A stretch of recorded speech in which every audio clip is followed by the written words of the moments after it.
आप सभी का हमारे YouTube चैनल ज्ञान विचार में स्वागत है। इस कथा से हम ये सीख सकते हैं कि आखिरकार मौत के बाद मनुष्य के साथ क्या क्या होता है। तो चलिए शुरू करते हैं। बहुत समय पहले की बात है। किसी राज्य में एक राजा थे जो अपनी न्यायप्रियता के कारण प्रजा में बहुत लोकप्रिय थे। एक बार वह अपने दरबार में बैठे ही थे कि अचानक उनके दिमाग में एक सवाल उभरा। सवाल यह था कि मनुष्य का मरने के बाद मनुष्य के साथ क्या क्या होता होगा।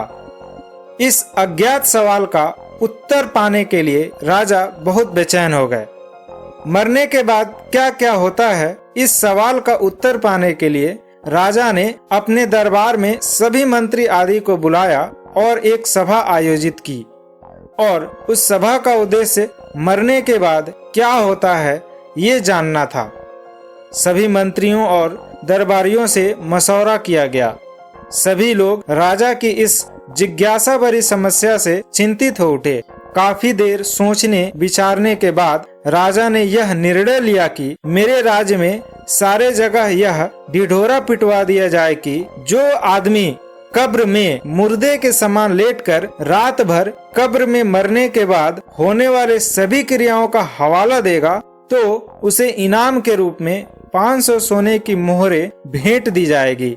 सारे राज्य में उक्त ढिढोरा पिटवा दिया गया। अब समस्या आई कि अच्छा वाला जीवित कौन सा व्यक्ति मरने को तैयार होगा। आखिरकार सारे राज्य में से एक व्यक्ति ऐसा था जो ये काम करने के लिए तैयार हो गया। और वह व्यक्ति इतना कंजूस था कि वह सुख से न खाता था, न पीता था और न ही सो पाता था।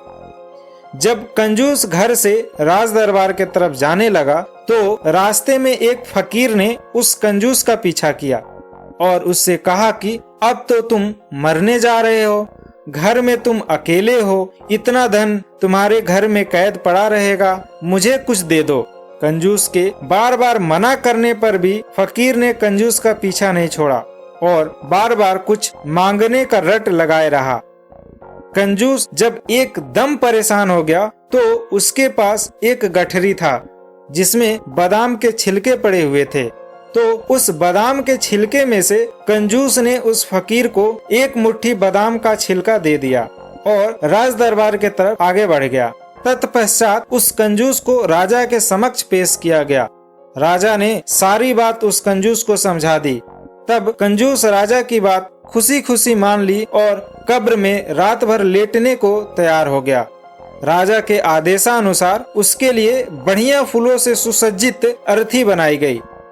उसको उस पर लिटाकर बाकायदा श्वेत कफन से ढक दिया गया और उसे कब्रिस्तान ले जाया गया।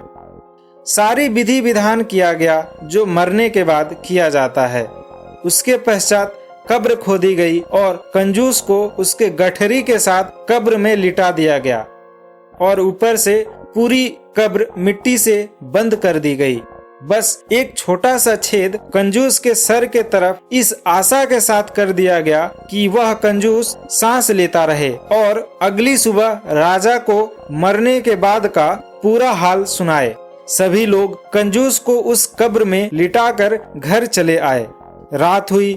रात होने पर एक सांप कब्र पर आया और छेद देखकर उसमें घुसने का प्रयत्न करने लगा। यह देखकर कब्र में लेटे कंजूस की घबराहट का ठिकाना न रहा। पर सांप जैसे ही कब्र में घुसने का प्रयत्न किया तो उस छेद में गठरी से गिरे कुछ बादाम के छिलके आड़ बनकर आ गए। सांप के लाख कोशिश करने के बाद भी सांप कब्र में प्रवेश नहीं कर पाया। अंततः सांप वापस लौट गया। इधर कब्र में पड़े कंजूस आदमी के डर का कोई ठिकाना नहीं रहा। सुबह होते ही राजा के सभी मंत्री और नौकर बड़ी जिज्ञासा के साथ कब्रिस्तान आए और जल्द ही कब्र को खोदकर कंजूस को बाहर निकाला गया। मरने के बाद क्या होता है यह हाल सुनने के लिए कंजूस को राजा के पास चलने को कहा गया, परंतु कंजूस ने राजा के मंत्री और नौकरों की बात को थोड़ा भी नहीं सुना। कंजूस पहले अपने घर गया और अपनी तमाम धन संपत्ति को गरीबों में बांट दिया। सब लोग कंजूस की इस अचानक दान करने की इस दयालुता को देखकर हैरान में पड़ गए। उनके मन में कई सवाल उठने लगे कि आखिरकार कंजूस आदमी इतना दानवीर कैसे हो गया। अंत में कंजूस को राज दरबार में पूरा हाल सुनाने के लिए राजा के सामने पेश किया गया। कंजूस ने बीती रात सांप एवं बादाम के छिलके के संघर्ष की पूरी कहानी कह सुनाई और कहा, महाराज, मरने के बाद सबसे ज्यादा दान ही काम आता है, अतः दान करना ही